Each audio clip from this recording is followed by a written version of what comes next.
NATO responds to Putin's latest nuclear weapon threats. Representatives of the Russian Federation have been constantly threatening with nuclear weapons for the past 2 years, but it's about psychological intimidation rather than actual intentions, states NATO Deputy Secretary General Mircea Goanna.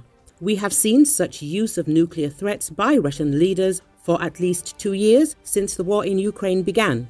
And this comes from a nuclear superpower like Russia, the statement reads. According to him, this is extremely irresponsible because when possessing such weapons, restraint is also necessary. NATO believes that this is part of their arsenal for psychological pressure and intimidation. Giana has said that the statements of the Russian President Vladimir Putin are based on the logic of psychological intimidation rather than real intentions. We do not see a direct threat of Russia using such weapons. However, such statements are very dangerous, as they undermine trust in the field of nuclear weapons. Russia knows the consequences of such a development, says the NATO Deputy Secretary General. Goanna also adds that this is largely the same arrogant way of attacking the West and describing the war that Putin started in Ukraine as a war of civilizations, or to justify the claim that the West is supposedly trying to destroy Russia, which NATO called complete nonsense. On February the 29th, Russian President Vladimir Putin addressed the Federal Assembly of the Russian Federation. The Kremlin chief, in particular, began to boast about the weapons Russia has, including missiles capable of carrying a nuclear payload. He threatened to demonstrate the intercontinental ballistic missile Sarmat, allegedly capable of flying 18,000 kilometers. The State Department, it was said that the US had already warned Russia about the consequences of using nuclear weapons. Threats from Putin are irresponsible. Russia waging new hybrid war against Georgia. President Zurabishvili. Despite failure or because of it, Russia has launched a new hybrid war against Georgia using all forms of weapons, stated the president of Georgia, Salome Zurabishvili. According to her, Russia continues to wage a hybrid war against Georgia using all its tools. Speaking about the challenges facing Georgia in 2023, the president of Georgia recalled the war in Ukraine. Russia could not break Ukraine. Indeed, it failed to undermine the unity and solidarity of Europe and even strengthened it. Despite failure or because of it, Russia has started a new hybrid war against Georgia for which it uses all forms of weapons.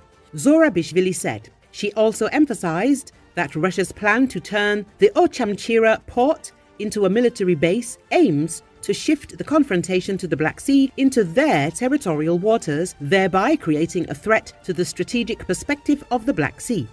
Zurabishvili spoke about the declaration of mobilization in the occupied territories as well as the steps taken toward annexation, mentioning the capture of the Ochamchira port, the state residence in Bitsivinti, and the Babushera airport in Sukhumi. According to her, constant intimidation, persecution, kidnapping and killing of residents continue along the occupation line. The official authorities of Georgia consider Abkhazia and South Ossetia as territories occupied by Russia. Earlier, the head of the occupation administration of Abkhazia, Aslan Bzania, claimed to have reached an agreement with Russia to establish a base on the region's territory where the Black Sea Fleet will be stationed. However, the Parliament of Georgia decided not to consider a resolution condemning the plans of the Russians to build a base for the Black Sea Fleet in occupied Abkhazia.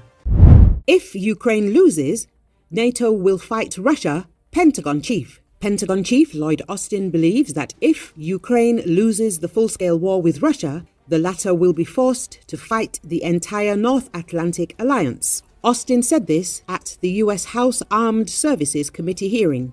Although the hearing focused primarily on Austin's hospitalization at the beginning of the year, about which he did not notify either the White House or Congress in advance, the congressman also asked several questions about how much U.S. military assistance Ukraine requires. The Defense Secretary emphasized that the approval of additional funding for Kyiv is important to prevent a situation in the world where one country can redraw its neighbors' boundaries and illegitimately take over its sovereign territory.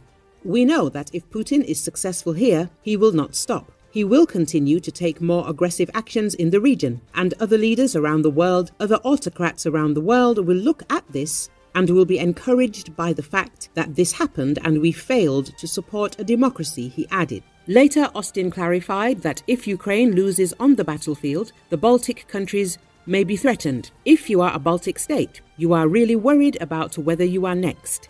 They know Putin. They know what he is capable of. And frankly, if Ukraine falls, I really believe that NATO will be in a fight with Russia, the official said. Russian MFA spokeswoman Maria Zakharova commented on Austin's statement. Is this a direct threat to Russia or an attempt to come up with an excuse for Zelensky? Both are insane.